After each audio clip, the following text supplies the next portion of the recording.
अब हम ये सीख रहे हैं यहाँ पर ये वाला क्वेश्चन जो पेज नंबर 236 पर है, क्वेश्चन नंबर 2 इसका, ठीक है।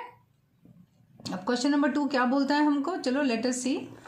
Change the following statements using expressions into statements in ordinary language. अभी यहाँ पे ये दिया हुआ है जो क्वेश्चन, उसको ऑर्डिनरी लैंग्वेज में बदलना है। अब वो क्या है, पहले उसको पढ़ना पड़ेगा अच्छी तरह से। सबसे पहले मैं एक एग्जाम्पल दिया हुआ है, जैसे यहाँ पर है Salim scores R runs in a cricket match. Nalin scores R plus 15 runs. In ordinary language, simple भाषा में हम क्या लिखेंगे उसको, नलिन scores 15 runs, जो यहाँ पे हमको बताया है, more than सलीम।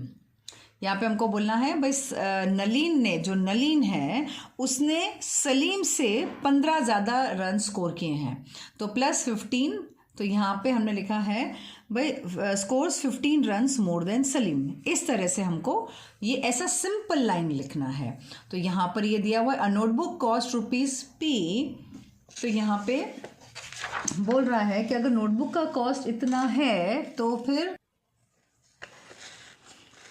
अब बुक कॉस्ट ₹3P। तो आपको देखना है पहले नोटबुक और एक नोटबुक की और एक बुक की कॉस्ट दी गई है। तो नोटबुक का कॉस्ट और बुक के कॉस्ट में मैं पहले रफ में करके दिखाती हूँ ताकि आपको ज़्यादा समझ में आएगा।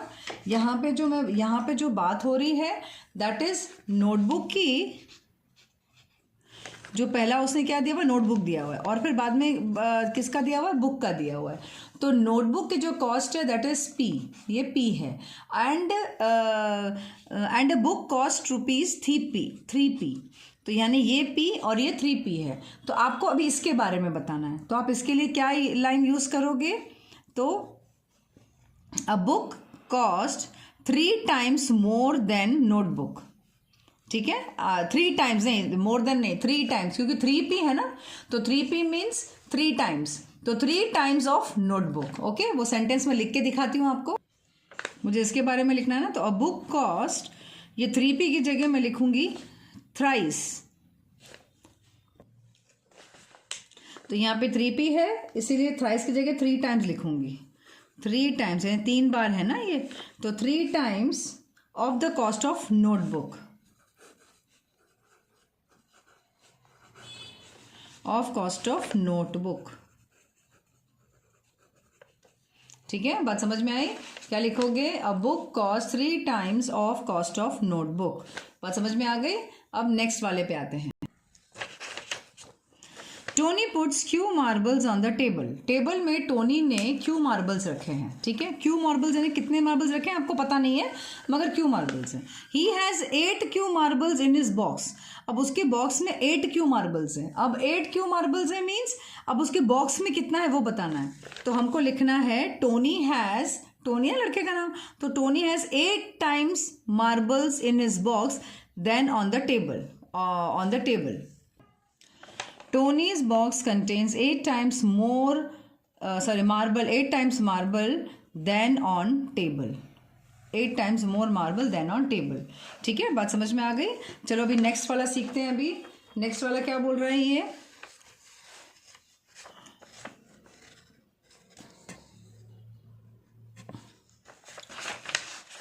Our class has N students, यानी हमारे क्लास में कितने बच्चे हैं पता नहीं, इसलिए N नाम दिया है। The school has 20 N students, पूरे स्कूल में इतने सारे बच्चे हैं, 20 N स्टूडेंट्स हैं। तो the school has 20 times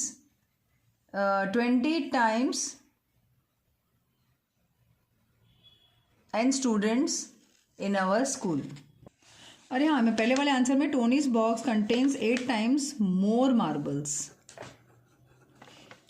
more marbles, 8 times marbles than on the table। हाँ, अभी ये वाला है our school has N students, तो sorry our class has N students, the school has 20 N students। तो हम क्या लिखेंगे इसमें, हम यहाँ पे लिखेंगे ये जो पीछे वाला लिखा हुआ ना, यहाँ पे द स्कूल हैज़, तो द स्कूल हैज़ 20 times, ऐसे 20 times more student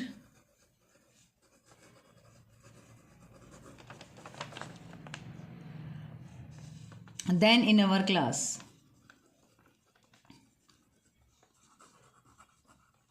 यानी कि ये वाला जो है 20 times more students than in our class, एक अवर क्लास है और अवर स्कूल है, तो हमारे क्लास के साथ में इसको कंपैरिजन किया गया है। अब ये वाला बहुत ध्यान से देखना, बहुत ही ध्यान से, ठीक है। अब इसमें लिखा है Jaggu is Z years old, तो जग्गू का जो उम्र है वो Z ईयर्स है, ओके।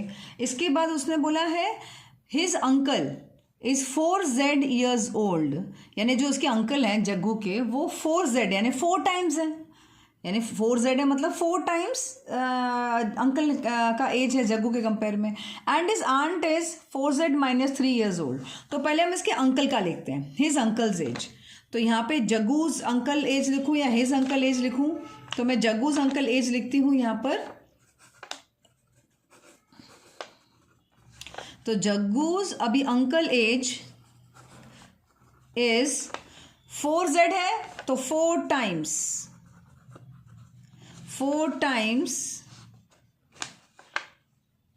देन द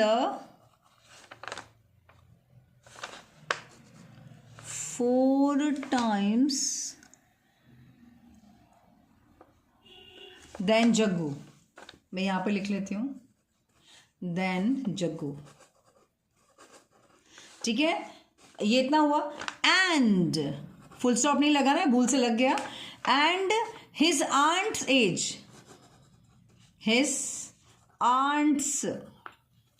एज, अब वो कैसे लिखेंगे देखो, 4Z माइनस 3 यानी 3 साल कम है किससे, 4Z कौन था, अंकल था।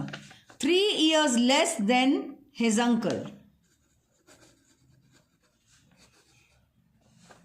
Sorry 3 years less than his uncle.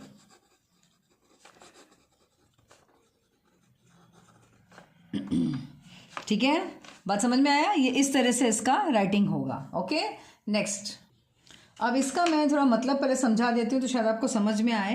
यहाँ पे बोल रहा है in an arrangement of dots there are rows. आपको पहले पता है, आप लोग स्कूल में रो में बैठते हो, आपको ऐसे पता है ना, ऐसे रो में ऐसे बैठते हो, आपका रो होता है ना, ऐसे बेंच के नहीं, बेंच ऐसे लगे हुए होते हैं, ऐसे बेंचेस, राइट, ऐसे रो में बैठे होते हैं बेंचेस में, ठीक है।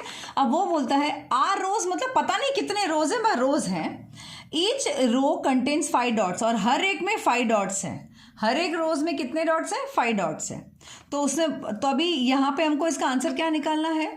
अब यहाँ पे जो हम आंसर निकालेंगे तो हमको ये नंबर ऑफ डॉट्स निकालने हैं हमको एक्चुअली इसमें, ठीक है। तो हम यहाँ पे लिखेंगे total number of dots is equal to, इसे पूछा तो ऐसा कुछ भी नहीं है, ऐसा कुछ भी नहीं पूछा है, लेकिन हमको इसमें लिखना है यहाँ पर क्या नाम है इसका, ई।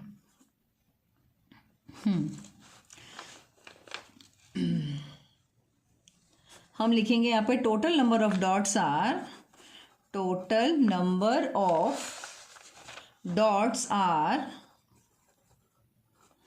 क्या होगा, 5 times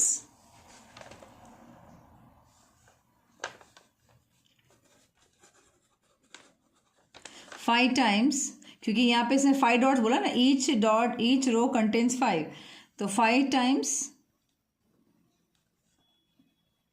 R, 5 times R, okay. 5 times या नंबर ऑफ रोज या नंबर ऑफ 5 टाइम्स R, और इज इक्वल टू हम 5R भी लिख सकते हैं, सिर्फ 5R भी लिख सकते हैं, और आपको ये नहीं लिखवाया है, 5 टाइम्स R भी लिख सकते हैं। Is that clear, okay. या तो आपको जिसे भी स्कूल में लिखवाया है जैसा भी वो लिख सकते हो आप, okay. Coming to the next, ये क्या बोल रहा है यहाँ पे,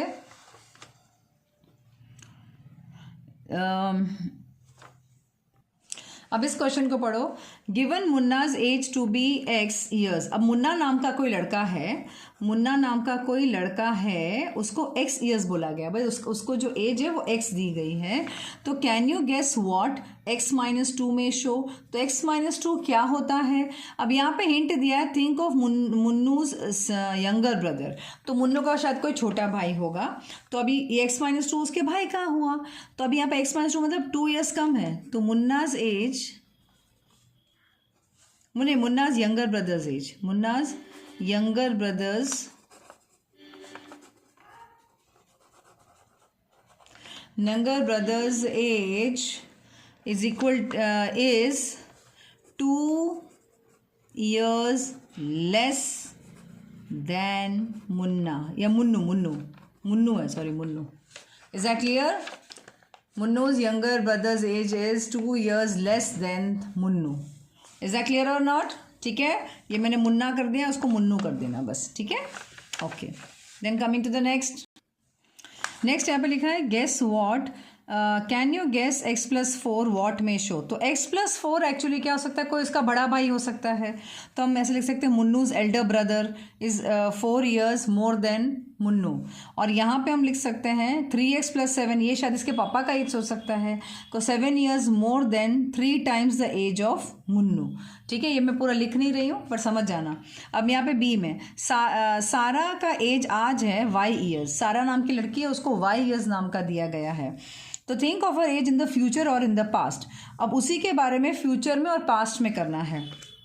तो what will be the following expression indicate. तो y प्लस 7, तो y प्लस 7, ये बीच में कॉमा है, कॉमा को छोड़ देना. ये एक क्वेश्चन ये बनता है. तो ये पहला क्वेश्चन है. y प्लस 7 का मतलब हुआ कि सारा हम उसका बड़ा भाई हो सकता है. नहीं, think of her age in the future और इन पास्ट. हाँ, तो Sara's age after 5 years, Sara's age after 5 नहीं 7 प्लस 7 है ना, तो यहाँ पर आएगा 7 years. ठीक है, तो यानी कि इसमें हम लिखेंगे साराज एज आफ्टर 5 years. इसके बाद कॉमा लगा हुआ है, इसके बाद ये लिखा है y माइनस 3. तो y माइनस 3, सॉरी 33 नहीं है, y माइनस 3 है. तो y माइनस 3 का मतलब क्या हुआ, Sara's age before 3 years, Sara's age before 3 years. ठीक है, ओके. फिर अभी इसके बाद वो बोल रहा है, यहाँ कॉमा है, इसके बाद बोल रहा है y plus 4.5.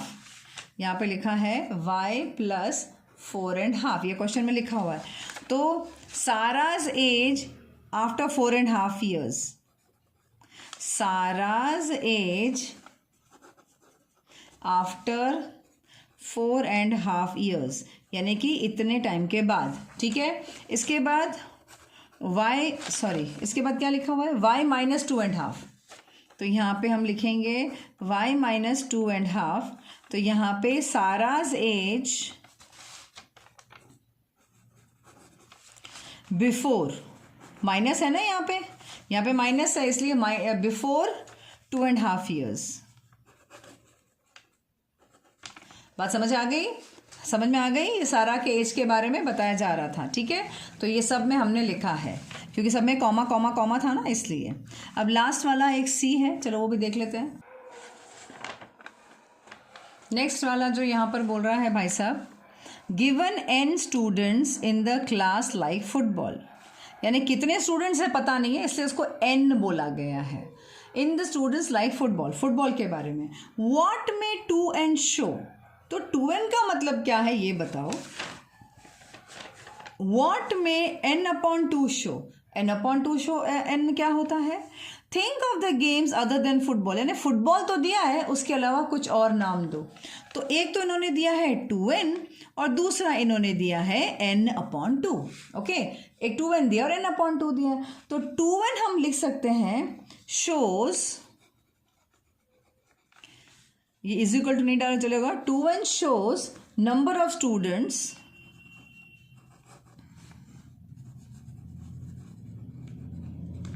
Like tennis game. क्यों, फुटबॉल तो लेना नहीं है हमको, तो हम ये बोल सकते हैं शायद ये टेनिस गेम के बारे में बोला जा रहा है. Tennis game in the class. ठीक है, अब दूसरा n/2 क्या बोल सकते हैं, shows the number of student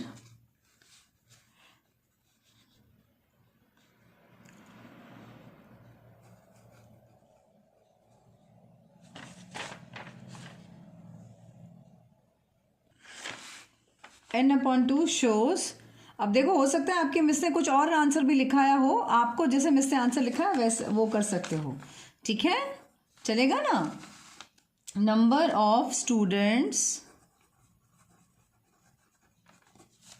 like basketball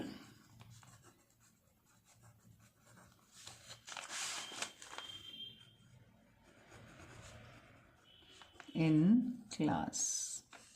ठीक है, आपको जो भी मिससे लिखा है वो लिखना।